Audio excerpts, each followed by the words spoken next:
Do you have extreme daytime grogginess, no matter how well you slept the night before? Having trouble concentrating or remembering details? Have you been accused of loud snoring? If so, it's possible you could be suffering from sleep apnea. What is sleep apnea? Sleep apnea occurs when you temporarily stop breathing when you're sleeping. Your brain becomes starved for oxygen, causing you to gasp for breath, essentially choking yourself.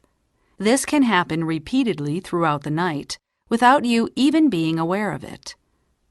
What's worse, those who suffer from sleep apnea are likely to cut up to 8 years or more from their life.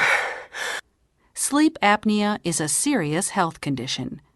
Only a prompt diagnosis and treatment will have you back on the road to optimal health and performance. How do you know if you're suffering from sleep apnea? If you have any signs or symptoms of sleep apnea, call us for a consultation immediately.